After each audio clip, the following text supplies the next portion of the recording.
Alright everyone, so we're back playing the best game on the Vegas Strip, which is of course the PLO mix here at the Venetian. So easy way to remember, if I have 4 cards in my hand, I'm playing PLO, and if I have 5 cards, we're playing Big O. So it's PLO, Big O, and PLO double board bomb pots. I'm down under $200 off my initial $500 buy-in, mostly from bricking flops and being card dead, until I look down at the Ace, King, Queen, Jack, 6, single suit in middle position. When it folds to me, I make it 15, and there are 4 callers, so we're going 5 ways to a flop. The flop comes out Jack 7-6 with 2 diamonds. When it checks to me, I bet 75, and there's 1 caller, so we're going heads up to a turn. The turn brings a 6, so pretty easy decision here. I put everything in the middle, and my opponent quickly calls, so we're going heads up to a river.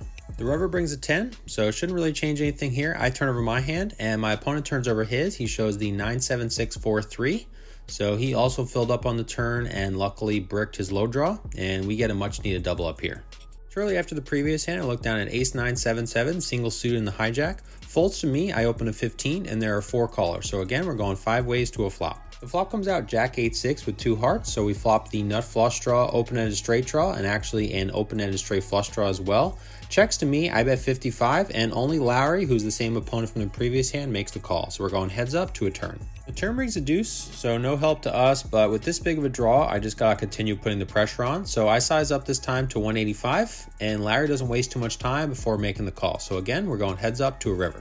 The river brings another deuce, so again, we brick everything, and I don't think I can get anything better than my hand to fold, so I just check, essentially giving up, and Larry immediately checks back. So I turn it over. He ends up turning over the Ace 10-9-7. So he basically had one of the only hands that I actually beat, and definitely very happy to take this one down. A couple orbits after the previous hand, I look down at the 5-5-4-3 single suit in the big blind.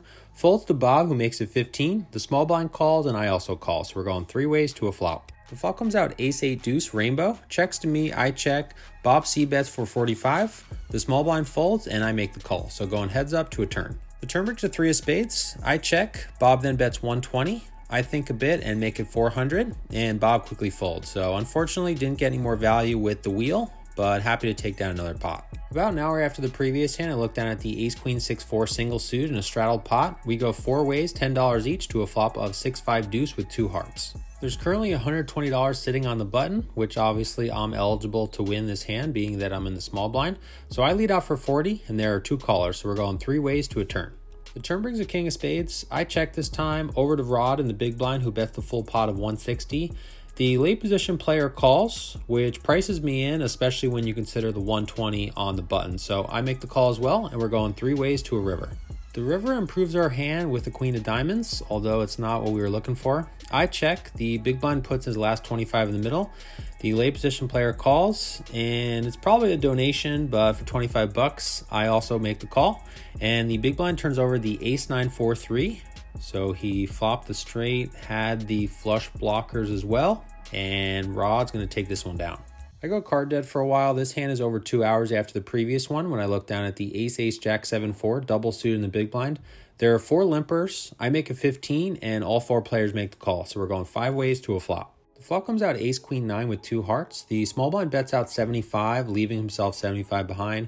Folds to me. I make it 150.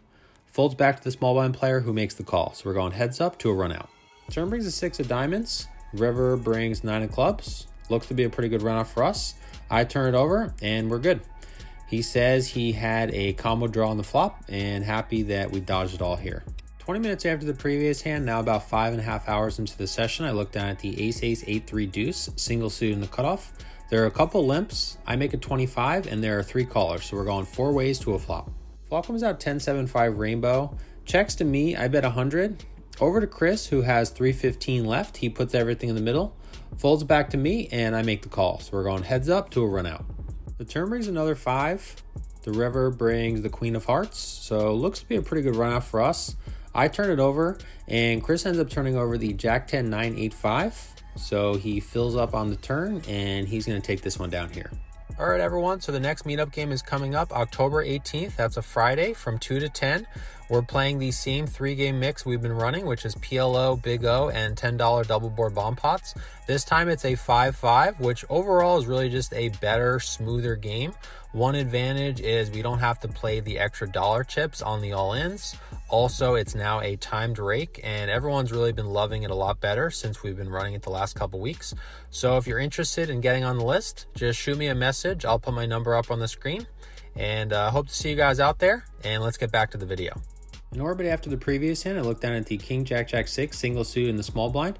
It's a 5-way limped pot. We look at a flop of Jack 6-5 with 2 spades. I check over to a middle position player who bets 25. One caller to me, and I also make the call. So we're going 3 ways to a turn. Some of you may be asking why I didn't raise there on the flop with top set. Well, on these wet boards, if I'm up against a combo draw here, it's really about a coin flip, and I'd rather get my money in as a bigger favorite. If I wait for a safe turn card, my equity is going to go up to about 70% against that combo draw instead of getting my money in as a flip. So that's really the reasoning there. The turn brings a 10 of hearts. I check over to the middle position player who once again bets 25. The other player calls. I obviously can't just smooth call here. Got to charge the maximum for any potential draws. So I make it 150. The middle position player thinks a bit and puts everything in the middle. Other player folds, and I of course make the call. So we're going heads up to a river. The river brings another 6, so we still have the nuts here. I turn it over, and my opponent turns over the 9-7-5-5. So that's another potential benefit of slow playing my top set on the flop. You know, had I raised, I could have potentially scared him off his bottom set, but by just calling, you know, he probably put me, when that 10 hearts came on the turn, probably put me on some kind of monster draw. So we're going to take this one down here. About an hour after the previous hand, I look down at 6-5-4-3-2, double suited in the small blind. Under the gun makes it 15. I call, and the big blind makes the call. So we're going 3 ways to a flop. The flop comes out 6-6-5 rainbow. Now, just to give you some context, there's $110 sitting on the button, which obviously I'm eligible to win.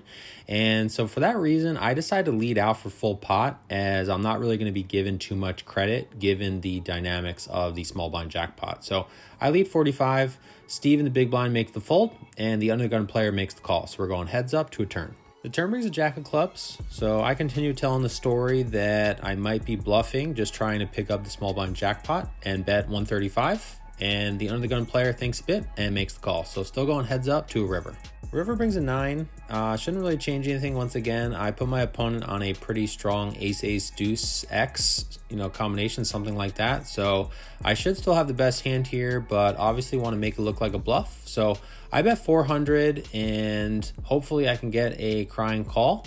My opponent tanks for a couple minutes before making the fold. So we unfortunately don't get full value, but happy to take down a nice pot along with the $110 on the small blind jackpot. I go card dead for a while. This hand is almost 8 hours into the session when I look down at the Queen Jack 8-7 single suit in middle position. We go to flops of 10-7-4 with 2 spades and 8-8-3 rainbow. When it checks to me, I bet 35, and there are 3 callers, so we're going 4 ways to a couple turns. The turns bring a 10 of diamonds on the top and deuce of spades on the bottom. Checks to me, I check over to the button who bets 55. There are 2 callers to me, and I also make the call. So still going 4 ways to a couple rivers. The rivers bring a 6 of clubs on top and 6 of spades on the bottom. Action checks to me, I check over to the button who bets 320, and action folds over to me. I ended up tanking for over a minute. Obviously, 3-8s with a queen kicker could be good, but pretty unlikely that my pair of 7s on the top is going to be good. You typically don't want to call off when you are most likely getting half the pot. Just not a good position to be in. You would rather much be the person betting than having to call in this particular situation. So definitely a good bet by him.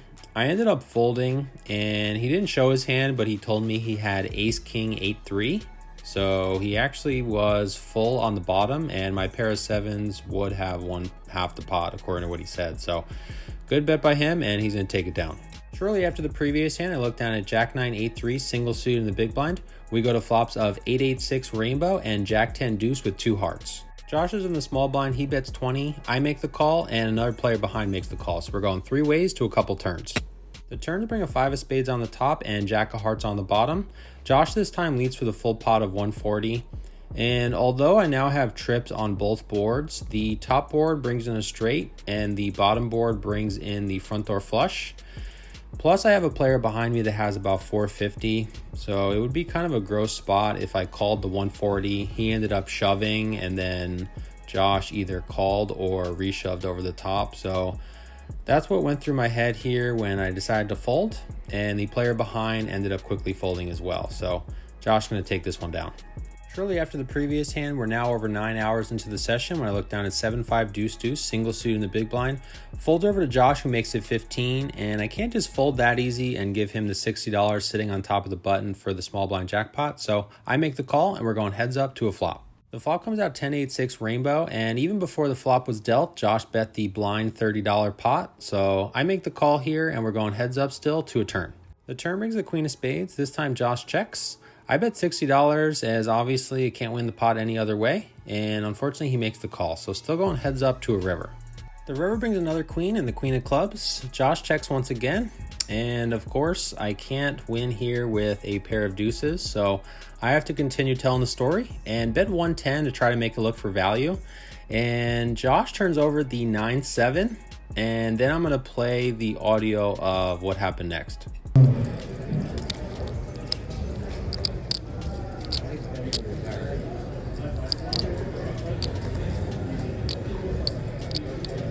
Wow.